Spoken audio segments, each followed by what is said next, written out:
Episode की शुरुआत में हम देखते हैं कि मिस्टर ज़ैंग युक्षी को बुलाकर उसे एक स्टेटमेंट देने के लिए फ़ोर्स करते हैं कि वो युची के साथ में किसी भी रिलेशनशिप में नहीं है।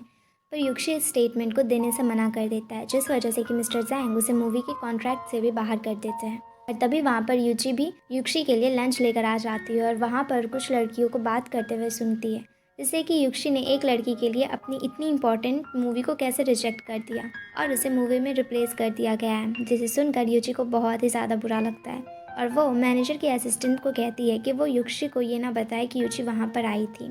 इसके बाद में युची पूरे रास्ते यही सोचते हुए घर जाती है कि युक्षी ने अपनी सारी प्रॉब्लम्स उसे छुपा कर रखी और उसे बताया भी नहीं कि वो कितना ज़्यादा परेशान है। जिसके बाद में कि युची युक्षी के घर पर वेट कर रही होती है और तभी वहाँ पर युक्षी भी आ जाता है, जहाँ वो युची के सामने में बिल्कुल भी शो नहीं करता कि आज उसके साथ में क्या हुआ है। और युची भी उससे कहती है कि वो बस उसे देखकर अपने घर जाने वाली थी, जहाँ युची युक्षी के कंधे पर हाथ रखकर उसे याद दिलाती है कि वो पहली बार कैसे मिले थे और उस दिन से लेकर आज तक युची ने हमेशा युक्षी को प्रॉब्लम्स में ही डाला है। जिसे सुनकर युक्षी युची की गोद में सर रखकर सो जाता है और कहता है कि उसे कभी भी ऐसा नहीं सोचना चाहिए। पर फिर भी युची बहुत ही ज़्यादा इमोशनल हो जाती है और कहती है कि अगर वो युक्षी की लाइफ में कभी आती ही नहीं तो युक्षी को इतनी सारी प्रॉब्लम से भी डील नहीं करना पड़ता, यानी कि सिर्फ युची की वजह से युक्षी को इतना ज़्यादा कुछ सहना पड़ रहा है और उसके करियर और फ्यूचर भी अभी ख़तरे में है। जिसकी वजह से कि अगले दिन हम देखते हैं कि जब युक्षी की नींद खुलती है तो युची वहाँ से जा चुकी होती है और तभी युक्षी को मैनेजर का फ़ोन आता है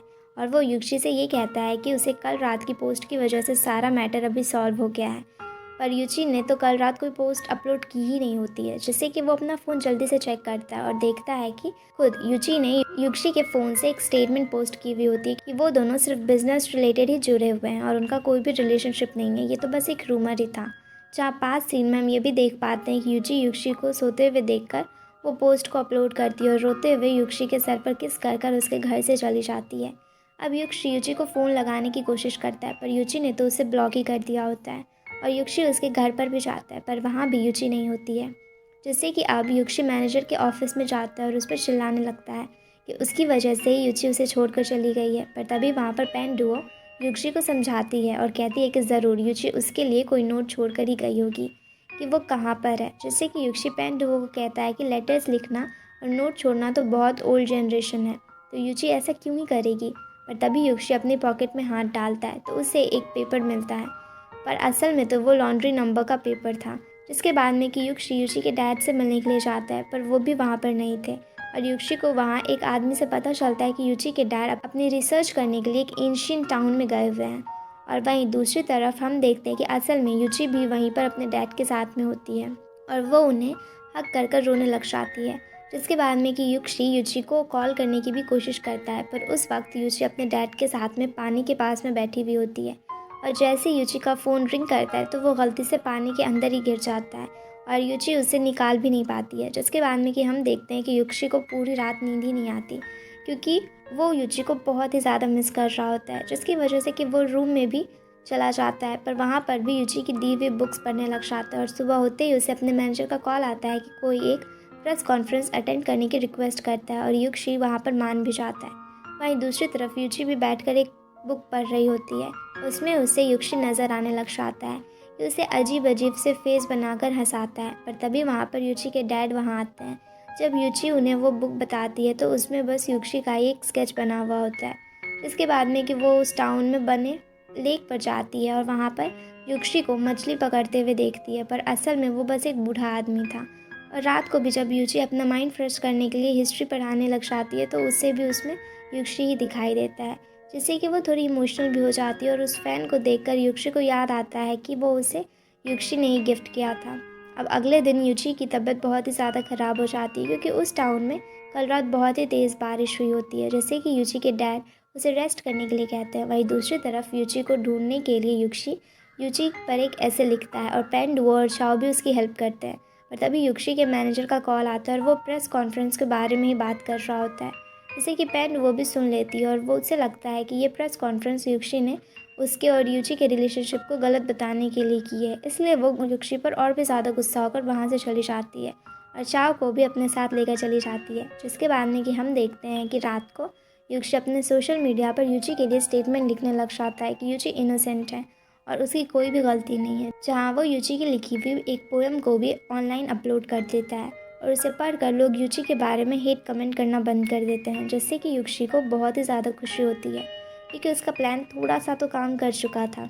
अब अगले दिन यूची के डैड यूची को एक नया फ़ोन भी गिफ्ट करते हैं और तभी बाहर से एक कपल उनके टाउन में आता है, जहाँ वो लड़का यूची को क्वीन कहकर बुलाने लग जाता है, पर यूची उस पर ज़्यादा ध्यान नहीं देती है और अपने रूम में जाकर यूची की ड्रामा सीरीज़ को देखने लग जाती है, जिसमें कि यूची अपनी पार्टनर को जाने से रोक रहा होता है और ये देखकर यूची को यूची की याद आने लग जाती है और वो भी काफ़ी ज़्यादा इमोशनल हो जाती है कि उसने यूची को अकेला छोड़कर सही किया या फिर नहीं, जिसकी वजह से कि वो यूची को फ़ोन करने का भी सोचती है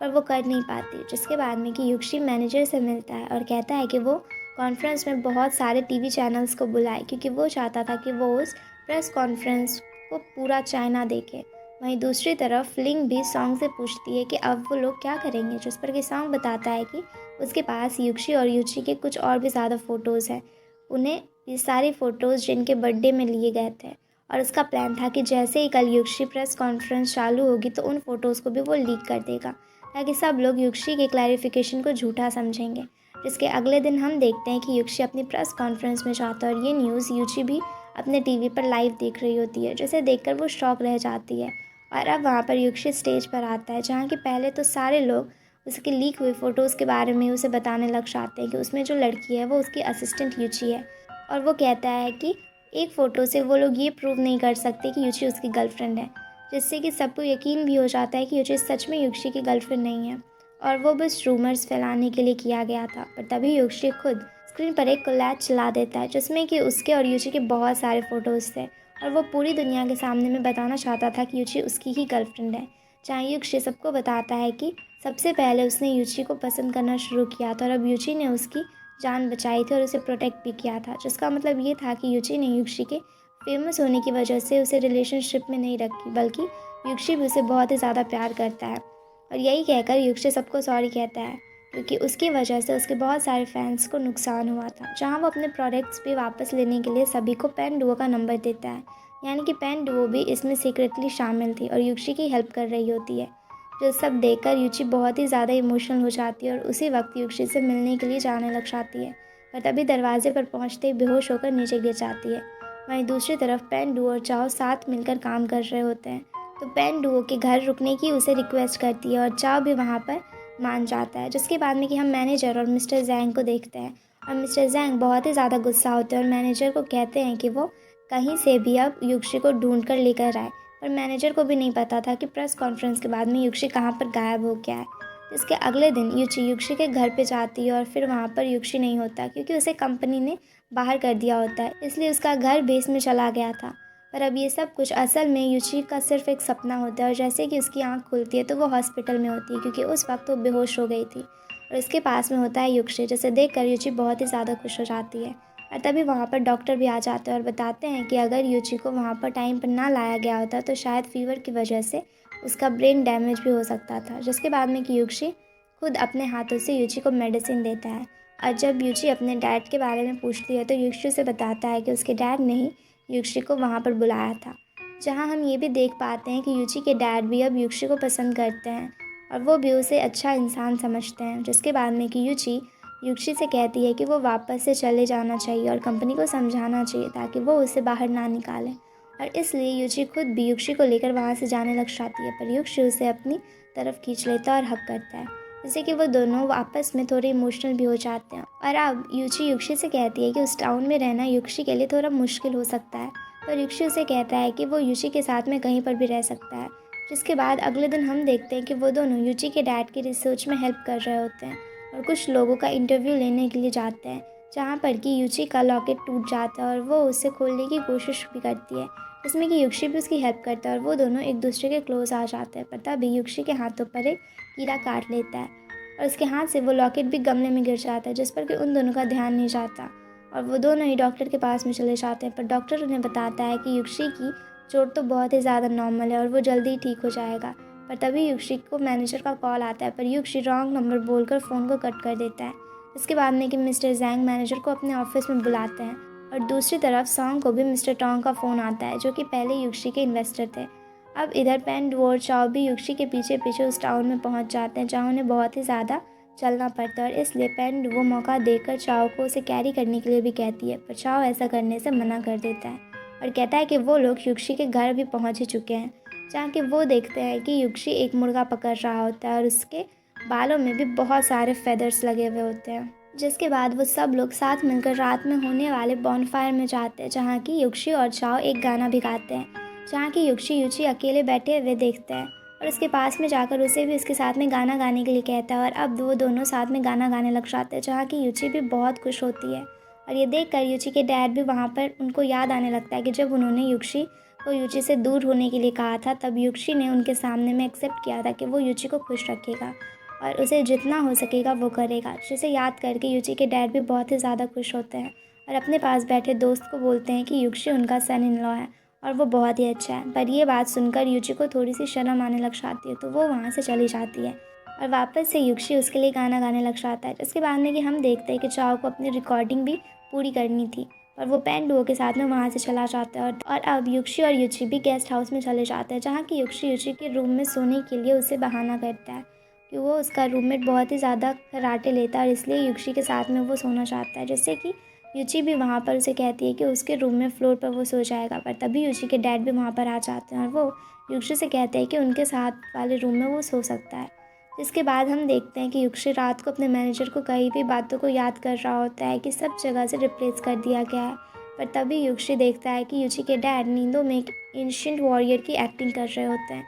उसी वजह से युची चुपके से वहाँ से निकल जाता है। वहीं दूसरी तरफ युची अपने गले में चेक करती है तो उसे याद आता है कि उसका लॉकेट तो टूटकर गिर गया था, जिससे कि वो टॉर्च लेकर उस जगह पर लॉकेट ढूंढने के लिए जाती है। पर तभी वो सीढ़ियों से नीचे गिर जाती है और उसका टॉर्च भी ख़राब हो जाता है, जिससे कि उसे बहुत ही ज़्यादा डर लग रहा होता है। पर तभी पीछे से युची वहाँ पर आ जाता है और वो युची को और भी ज़्यादा डरा देता है। पर इसके बाद में युची को रोते हुए बताती है कि उसकी मॉम ने दिया वो लॉकेट उससे गुम हो गया है, जिसकी वजह से कि युची को वहीं पर बैठाकर लॉकेट को ढूंढना शुरू कर देता है। शायद थोड़ी ही देर में उसे वो लॉकेट मिल भी जाता है और वो युची को उसके हाथों से लॉकेट देता है, जिसे देखकर कि युची बहुत ही ज़्यादा खुश हो जाती है और अब युची को अपने बैग पर उठाकर वहाँ से लेकर जाता है, क्योंकि उसके पैर में चोट लग गई होती है। जहाँ कि वो युची को समझाता है और उसे कहता है कि उस रात तो ऐसे अकेले नहीं आना चाहिए था, अगली बार अगर ऐसा कुछ भी हो तो वो उसे कॉल कर अपने साथ में लेकर जा सकती है। जिसके बाद कि युची को उसके रूम में ले जाता और वो उसके पैर को भी ठीक करता है, जिससे कि युची को भी वहाँ पर सोने के लिए कहती है और वो उसके लिए फ्लोर पर बिस्तर भी जमा देती है, जिससे कि युची थोड़ा सा अपसेट हो जाता है क्योंकि उसे लग रहा होता है कि युची उसके बेड पर ही सोने देगी। जिसके बाद में कि युची को थैंक्स भी बोलकर वहाँ पर सो जाती है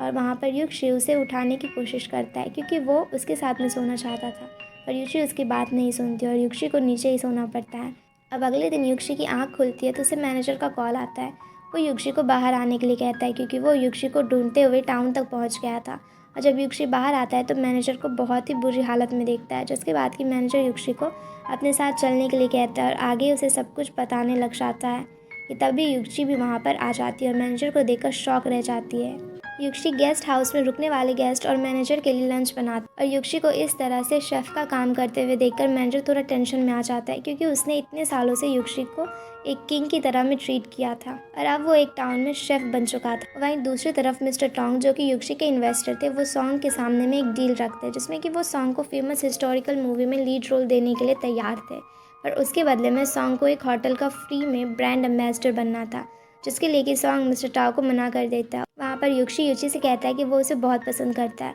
और उसे बहुत जल्दी कहीं पर जाना भी होगा, जिस पर कि युची भी उसके साथ में चलने के लिए ज़िद करती है। पर युची उसे समझाता है कि जब तक सब कुछ ठीक नहीं हो जाता युची का टाउन में रहना ही ठीक रहेगा। जिसके बाद कि युची मैनेजर के साथ में जाने के लिए रेडी हो जाता है, जिससे कि युची और युची बहुत ही ज़्यादा इमोशनल हो जाते हैं। पर लास्ट में युची एक स्माइल के साथ में युची से कहती है कि जिससे कि युची भी बहुत ही ज़्यादा खुश होकर वहाँ से चला जाता है और वहाँ वो युची के डैड का दिया हुआ एक लेटर भी पढ़ता है, जिसमें कि युची के डैड ने युची को मुसीबतों से लड़ने के लिए कहा हुआ होता है। अब युची और मैनेजर जब ऑफिस पहुंचते तो वहाँ बहुत कुछ बदल चुका था, यानी कि मिस्टर जैंग ने कंपनी के लिए और युची के लिए एक नया मैनेजर ढूंढ लिया होता है, जिसका कि नाम लूसी था। और साथ ही साथ कंपनी ने जुआन को भी अपने ऑफिस में रख लिया होता है, जहाँ की मैनेजर के असिस्टेंट उन्हें बताती है कि असल में जब मैनेजर वहाँ नहीं था तो लूसी ने उसका फ़ायदा उठाया और जुआन को कंपनी में ले लिया और अब वो युची की जगह में जुआन को कंपनी का आइडल बनाना चाहती है। और इस बात से युक्षी और मैनेजर को बहुत ही ज़्यादा गुस्सा आ जाता है, जैसे कि वो दोनों ही अपने पास रखे पिल्लों को मारने लग जाते हैं। और सीन देखने में काफ़ी ज़्यादा फ़नी था, पर मैनेजर और युक्षी इतनी जल्दी हार मानने वालों में से नहीं थे। तो वो कंपनी में वापस आने की तैयारी शुरू कर देते हैं और मैनेजर बहुत सारी मीटिंग्स भी अटेंड करने का डिसाइड करता है। इधर युची भी युक्षी को बहुत ही ज़्यादा मिस कर रही होती है और युक्षी के साथ में टाउन में बिताए हुए टाइम को याद करने लग जाती है, जिससे कि वो थोड़ी इमोशनल भी हो जाती है। और यही सारी चीज़ें युक्षी के साथ में भी होती है और वो भी अपनी मीटिंग में ठीक से ध्यान नहीं दे पा रहा होता है। जिसके बाद में कि हम देखते हैं कि जब युची टाउन में वॉक कर रही होती है तो वहाँ भी उसे लड़का मिलता है जो कि उसे क्वीन कहकर बुला रहा होता है। और जब युची उस लड़के से इस बारे में पूछती है तो वो बताता है कि उसके टाउन में युची की ऑनलाइन पब्लिश हुई पोएम्स बहुत ही ज़्यादा पसंद की जा रही है और युची वहाँ पर बहुत ही ज़्यादा फेमस है, जिससे कि युची को समझ आ जाता है कि वो सब ज़रूर युक्षी ने किया होगा। और ये सब कुछ जानकर वो बहुत ही ज़्यादा खुश हो जाती है और तभी उसे युक्षी का मैसेज भी आता है कि वो उसे कहता है कि वो बिल्कुल ठीक है और युची उसकी बिल्कुल भी चिंता ना करे। अब अगले दिन युची के डैड नींद से उठकर खुद ही बातें करने लग जाते हैं और कहते हैं कि और जब तक वो युक्षी के हाथ से बना हुआ स्पाइसी चिकन वापस से नहीं खाएंगे तब तक उनकी इलनेस भी ठीक नहीं होगी। वहीं दूसरी तरफ युक्षी भी बहुत सारी कुकिंग कर रहा होता है और वो एकदम से वाइन की बोतल मांगता है, पर उसे याद आता है कि उसके पास तो युची है ही नहीं जो कि उसकी हेल्प करे और इसलिए वो ठीक से खाना भी नहीं बना पा रहा होता है, क्योंकि डिनर टेबल पर भी उसे युची की बहुत ही ज़्यादा याद आती है। जहाँ की युची भी अपने डैड के लिए युक्षी की तरह चिकन बनाने लग जाती है और वो अच्छा ना बनने के बाद भी युची के डैड उसे खा लेते हैं क्योंकि वो युची ने उनके लिए बनाया था। जिसके बाद में कि हम मैनेजर को देखते हैं और वो मिस्टर जैंग के सामने में युक्षी की फ़ाइल लेकर जाता है, पर तभी वहाँ पर ल्यूसी भी आ जाती है और जुआन की फ़ाइल देखकर जैंग को बताती है कि युक्षी का रोल उस हिस्टोरिकल मूवी से हटा दिया गया है और अब एक नई स्क्रिप्ट के साथ में जुआन को युक्षी की जगह में शिफ्ट करेंगे, जो न्यूज़ मैनेजर युक्षी को भी देता है। और अब क्योंकि मैनेजर की जगह में लूसी ने ले ली थी तो मैनेजर की सैलरी भी अब कम होने वाली थी, जिससे कि मैनेजर पेन डुओ से कहता है कि वो अब अपनी कुछ एक्सपेंसिव चीज़ें बेचकर घर का रेंट भरेगा और इसके लिए वो अपने बैग्स, गोल्फ किट और रेड वाइन भी बेचने का डिसाइड करता है। इधर युची के डैड भी मिस्टर टोंग को फ़ोन करते हैं क्योंकि युची के डैड और मिस्टर टोंग को कन्विंस किया था तो वो युक्षी के लिए इन्वेस्ट करें, पर अब मिस्टर टोंग युची के डैड को बताते हैं कि वो आगे युक्षी की कोई भी हेल्प नहीं कर पाएंगे। इसके बाद में कि युची पेन डुओ को फ़ोन कर करके युक्षी के लिए पूछती, पर पेन डुओ उसे कुछ भी नहीं बताती क्योंकि ऐसा करने के लिए युक्षी ने उसे कहा था ताकि युची किसी भी बात की टेंशन ना ले। और अगले दिन युची अपने डैड के लिए स्पाइसी चिकन बनाना सीख जाती है, जिसकी वजह से कि युची के डैड को बहुत ही ज़्यादा खुशी होती है। और इधर युची युक्षी को कॉल कर कर पूछती है कि वो कहाँ पर है, जिस पर कि युक्षी उसे झूठ कह देता है कि वो अपनी मूवी की लोकेशन पर है और शूट कर रहा है। पर तभी वहाँ पर युक्षी के घर की डोरबेल बज जाती है तो वो युची का फ़ोन वहीं पर कट कर देता है, जिसके बाद में कि जैसे ही वो दरवाज़ा खोलता है और बाहर युची होती है, पर उसे देखकर युक्षी को बिल्कुल भी खुशी नहीं होती है क्योंकि वो नहीं चाहता था कि युची उसकी बुरी हालत में ऐसे उसे देख ले, जिसके लिए कि वो युची पर चिल्लाने भी लग जाता है, वहीं अपनी प्रॉब्लम्स खुद सॉल्व कर लेगा। पर तभी वहाँ पर युची उसे गले लगा लेती है, जैसे कि युक्षी अपने इमोशन को कंट्रोल कर लेता है। और अब वो साथ में लंच करते हैं, जहाँ युची उसे बताती है कि उसने युक्षी के बताए हुए तरीके से अपने डैड के लिए चिकन भी बनाया था, पर वो बिल्कुल भी अच्छा नहीं बना, यानी कि युक्षी ने उसे गलत रेसिपी बताई थी, जिस पर कि युक्षी उसे कहता है कि उसने जानबूझकर ऐसा किया था क्योंकि उसे लगता था कि अगर युची वो स्पाइसी चिकन बनाना सीख लेगी तो युक्षी के हाथ के बनाए हुए खाने को वो भूल जाएगी। जिसे सुनकर युची उस पर हंसने लग जाती है और तभी युक्षी को मैनेजर के असिस्टेंट का कॉल आता है, जिस पर कि वो बताती है कि मैनेजर और लूसी में लड़ाई हो गई है और इसलिए अब युक्षी और युची मैनेजर से मिलते हैं, जहाँ कि वो उन्हें बताता है कि असल में लूसी युक्षी की इमेज को नीचे गिराकर जुआन को ऊपर ला रही होती है और इसलिए उनके बीच में लड़ाई हो गई थी, यानी कि अब जुआन के सारे एक्सपेंसिव रिसोर्सेज का खर्चा कंपनी उठा रही थी जो कि पहले युक्षी के लिए काम करती थी। और अब ये सब कुछ जानकर युक्षी बहुत ही ज़्यादा टेंशन में आ जाता है और युची उसका हाथ पकड़कर उसे शांत कराती है,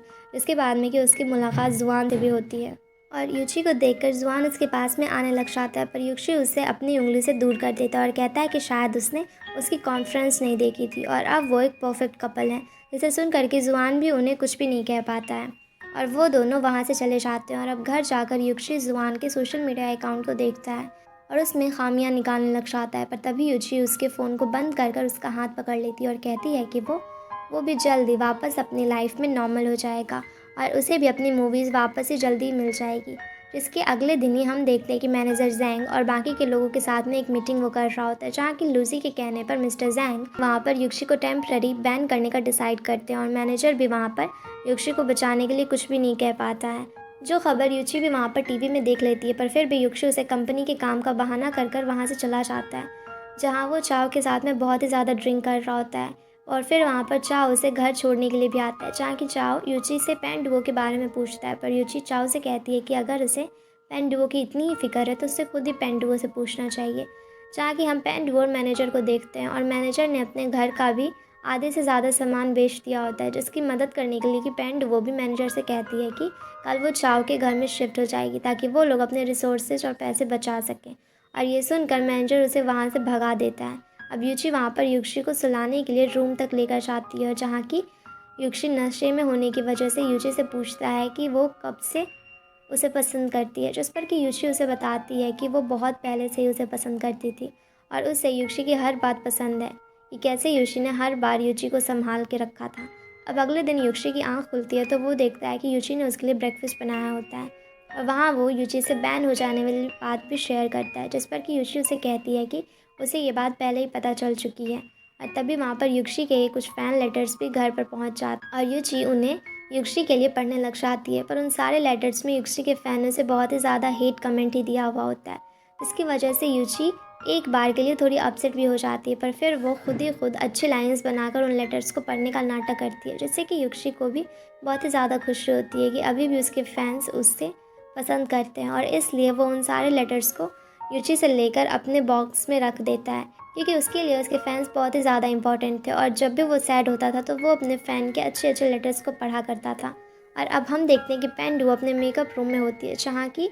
लिंग आकर उसे परेशान करने लग जाती है, और लिंग के पास में पेन डुओ की एक अगली पिक्चर भी होती है, जिसे लेकर के उन दोनों में लड़ाई भी हो जाती है। पर तभी चाओ भी वहाँ पर आ जाता है। वो लिंग को एक पेन ड्राइव बताकर रखता है और कहता है कि अगर उसने पेन डुओ का फ़ोटो डिलीट नहीं किया तो वो उस पेन ड्राइव में सेव कंपोज़र और लिंग के असिस्टेंट की रिकॉर्डिंग भी हर जगह वायरल कर देगा, जिसमें कि लिंग ने अपने असिस्टेंट को चाओ का गाना वहाँ पर ख़रीदने के लिए भेजा था, और इसलिए लिंग को वो फ़ोटो डिलीट करना पड़ता है और उसके बदले चाओ उसे पेन ड्राइव दे देता है। जैसे कि पेन वो बहुत ही ज़्यादा खुश होती है कि चाओ ने उसके लिए अपना एक इम्पॉर्टेंट एविडेंस लिंग को दे दिया। तो चाओ बताता है कि उसे उस पेन ड्राइव में कुछ भी नहीं था और उसने लिंग को सिर्फ झूठ ही बोला था। जिसके बाद में कि हम देखते हैं कि युची युक्षी के लिए बहुत सारे अननोन लेटर्स लिखती है, जिसमें कि उसने युक्षी की तारीफ़ की थी। पर उससे पहले तो युक्षी को मैनेजर से उन लेटर्स के बारे में पता चल जाता है, जिसमें कि उसके फैंस ने उसके लिए हेट कमेंट लिखा था, और वो युक्षी को उन सारे लेटर्स को पढ़ देता है। जिसके बाद में कि वो रोड पर निकलकर बहुत ही ज़्यादा ड्रिंक करता है और एक बस स्टैंड में जाकर बैठ जाता है,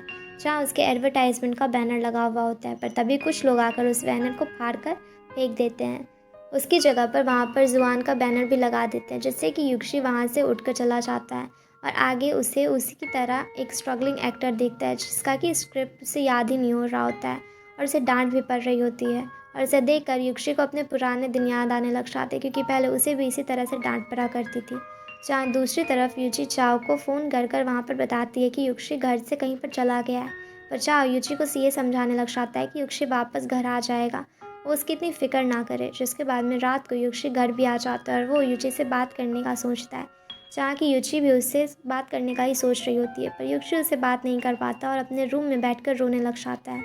अब अगले दिन चाओ युक्षी को फ़ोन कर मिलने के लिए बुलाता है, जहाँ वो उसे यान नाम के एक आदमी से मिलवाता है। यान बहुत टाइम पहले चाओ का टीचर भी रह चुका था। पर चाओ वहाँ पर यान के घर के अंदर में युक्षी को अकेले ही भेजता है, जहाँ की युक्षी की मुलाकात यान से होती है। तो वो युक्षी को आते ही उसके साथ में एक स्किट प्रैक्टिस करता है और उसकी एक्टिंग का एग्ज़ाम भी लेता है, जिससे कि युक्षी भी बहुत ही मज़े से कर रहा होता और बाहर आकर चाओ को खुशी से बताता है कि अब वो वहाँ पर रोज़ ट्रेनिंग लेने के लिए आएगा। अब युक्षी की ट्रेनिंग स्टार्ट हो जाती है और यान उसे बहुत ही अजीब अजीब तरीक़ों से एक्टिंग करना सिखाने लग जाता है। इसके बाद में कि हम देखते हैं कि युची अपने हाथों से युक्षी के लिए एक डिश बनाती है, जबकि उसे कुकिंग करना बिल्कुल भी नहीं आता था। और फिर भी युक्षी उस डिश को खा जाता है और कहता है कि वो बहुत ही अच्छी है, जबकि वो अच्छा बना भी नहीं था।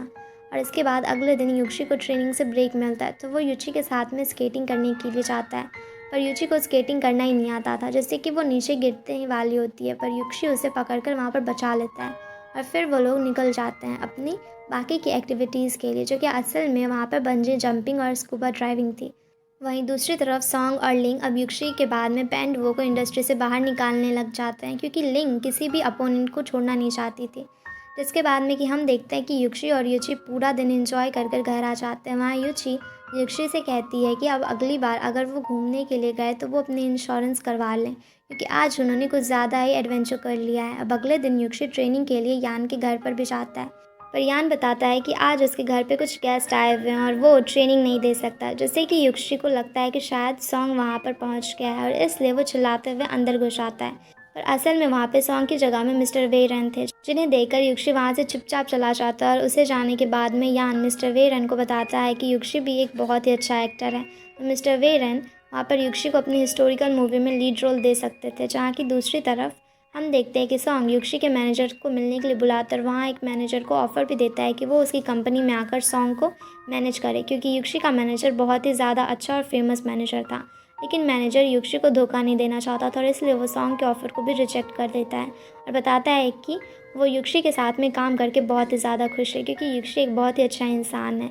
उसमें बहुत सारी फीलिंग्स भी है, जबकि सॉन्ग एक कोल्ड हार्टेड इंसान है और वो हमेशा से बस युक्षी से जलता ही रहा है। जिसके बाद में कि हम देखते हैं कि युक्षी के साथ मिलकर अपनी पिछली मूवी के कुछ सीन्स की प्रैक्टिस कर रहा होता है और युक्षी भी उसकी अच्छे से वहाँ पर हेल्प कर रही होती है। पर तभी युक्षी को एक किस सीन स्क्रीन पर आता है और वो उसकी प्रैक्टिस करने के लिए भी युक्षी को युक्षी से सोफे पर किस करने वाला होता है। पर तभी उनके घर की डोरबेल बज जाती है और युक्षी दरवाज़ा खोलने के लिए जाता है, जहाँ कि उनसे मिलने के लिए पेंडू आई हुई थी, क्योंकि उसे ठीक से एक्टिंग ना कर पाने की वजह से सेट पर बहुत ही ज़्यादा डांट पड़ी हुई होती है। इसलिए वो युक्षी के घर पर वहाँ पर रुकने का डिसाइड करती है और युक्षी उसे बताता है कि युक्षी और वो दोनों अब तक मूवी देखने ही वाले थे, जिस पर कि पेंडू वो भी युक्षी के साथ में रोल का नाटक करने के लिए वहाँ पर रुकने की कोशिश करती है। पर तभी युक्षी वहाँ पर उसे कहता है कि अगर वो चाव से एक्टिंग क्लासेस लेगी तो वो बहुत ही अच्छे से सीख पाएगी और इस तरह से वो चाव के क्लोज भी रह पाएगी, जिससे कि पेंडू वो खुश होकर वहाँ से सीधे चाव के घर चली जाती है और वहाँ पर वो चाव के सामने में बहुत ही ज़्यादा ड्रिंक कर लेती है और चाव को अपनी एक्टिंग करके दिखाने लग जाती है, जिससे कि चाव को उस पर बहुत ही हंसी आती है और वो कंट्रोल कर पेंडुओ को वहाँ से जाने के लिए कहता है। और तभी पेंडुओ उसके पास में आ जाती है और एक किसिंग सीन को रिहर्स करने के लिए उसे किस करने की कोशिश करती है। पर तभी चाव उसे बताता है कि वो एक्टिंग करके युक्षी की जगह नहीं लेना चाहता है, जैसे कि पेंडुओ रुक जाती है और वो भी चाव के कंधे पर सर रख कर सो जाती है और ये एपिसोड यहीं पर ख़त्म हो जाता है। Thanks everyone for watching. और वीडियो अच्छी लगी हो तो वीडियो को लाइक करके चैनल को सब्सक्राइब ज़रूर कर देना।